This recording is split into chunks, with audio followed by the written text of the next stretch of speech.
গাছ থেকে ভালো রেজাল্ট পাওয়ার জন্য গাছটাকে প্রথমেই হচ্ছে সুস্থ রাখতে হয়। মানে ছোট অবস্থায় গাছের যদি যত্নটা আমরা ঠিকঠাক মতো করি তাহলে কিন্তু সেই গাছ থেকে ভালো রেজাল্ট পাওয়া যায়। এই যে আমার এখানে পরে একদম সর্বশেষ যে গাছগুলো বসাইছিলাম, এখানে যে এটা হলো বিন্দুলাউয়ের চারা, এটা হলো চিচিঙ্গার চারা, তারপরে এখানে আছে হচ্ছে ধুন্দুল, এটাও চিচিঙ্গা, তারপরে পেছনের দিকে আছে হচ্ছে ধুন্দুল, পেছনেরটা ধুন্দুল, আবার এখানে এই যে একটা সিম।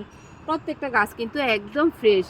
মানে যখন আমরা মাটিটা তৈরি করব, মাটিতে যদি আমরা যথেষ্ট পরিমাণ খাবার দেই তাহলে কিন্তু গাছের গ্রোথটা অনায়াসে ভালো হবে। এই যে এখানে যে পরিমাণ এক ক্যারেটে আমার যতটুকু মাটি আছে, এটা ফলের বড় ক্যারেট। এই ফলের বড় ক্যারেটে যতটুকু মাটি বলতে আমি আমার যে কাঠের গুঁড়ি সেটা কিন্তু বলি। তো তার সমপরিমাণ মানে অর্ধেক হচ্ছে আমার এখানে কাঠের গুঁড়ি, আর বাকি অর্ধেকটা হচ্ছে আমার এখানে জৈব সার। প্রতিটা কাঁচিতে মাটিতে সমপরিমাণ হচ্ছে আমি জৈব সার মিক্স করি। জৈব সার মিক্স করলে গাছের চেহারাটা একদম অনায়াসে সুন্দর হয়ে যায়।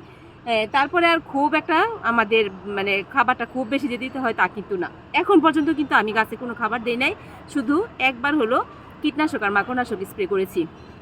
গাছগুলো যখন এতটুকু ছিল, মাঝখানে বৃষ্টি হয় নাই যেদিন, সেদিন একদিন আমি স্প্রেতে সব কী কী মিক্স করলাম সেদিনই কিন্তু এখানে আমি সব কিছু এগুলোতে গাছগুলোতে স্প্রে করে দিয়েছি। আবার স্প্রে করে দিব এখন গাছগুলো আরেকটু যখন বড় হবে, আর সামনের সপ্তাহে হচ্ছে আমি এগুলোতে আরেকবার স্প্রে করে দিব। তারপরে কিন্তু আর আমি এটাতে কোনো কীটনাশক মাকড়নাশক কিচ্ছু স্প্রে করব না। তারপরে শুধু একবার হচ্ছে একটা ভিটামিন স্প্রে করব। ভিটামিনে যে আমি ফ্লোরাটা ইউজ করি, ফ্লোরা দিব। আর হলো ফ্লোরাটা শুধু একা একা দিব, মানে ফ্লোরার সাথে আর কিছু মিক্স করবো না, ফ্লোরাটা দিব। আর তারপরে আরেকদিন হচ্ছে একটু বোরন, জিঙ্ক আর সাদা পটাশ, এই তিনটা মিক্স করে দিব। গাছের গ্রোথ খুব সুন্দর হবে। মাটিতে যদি গাছ দেখি আমার ঠিকঠাক মতো আছে, তাহলে শুধু অল্প পরিমাণ আমার এখানে যে মিক্সড জৈব সারটা আছে সেই মিক্সড জৈব সারটা দিয়ে দিব।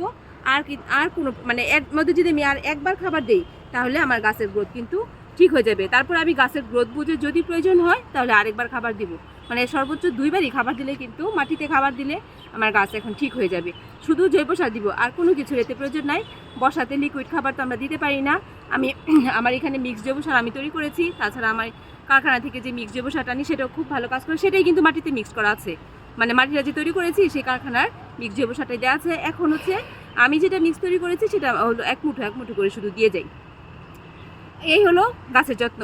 গাছের একটু মানে এটা কিন্তু খুব মানে মনে হচ্ছে বলতে গেলে অনেক অনেক কিছু, কিন্তু আসলে এটা হলো একটা নিয়মিত যদি আমরা রুটিন করে নেই তাহলে কিন্তু আমাদের প্রতিটা গাছ অনায়াসে সুন্দর হয়, ভালো একটা রেজাল্ট পাওয়া যায় গাছ থেকে। মানে গাছ আমরা বসালাম, সবই করলাম, কষ্ট করলাম, কিন্তু যত্নটা যদি আমরা ঠিকঠাক মতো না নিই তখন দেখা যায় রেজাল্টটা ভালো পাওয়া যায় না। সবচেয়ে বড় কথা হলো মাটি তৈরি আর হলো বীজ।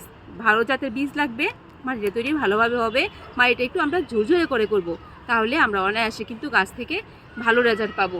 আর এই যে এরকম গাছ যখন এরকম চেহারা ভালো থাকবে তখন বোঝা যাবে গাছ আমার ঠিক আছে, সুন্দর আছে। এখন এর মধ্যে মানে ধাপে ধাপে আমার যে যত্নগুলোর প্রয়োজন আছে শুধু আমি এটুকু করে যাব, ইনশাল্লাহ ভালো রেজাল্ট পাবো।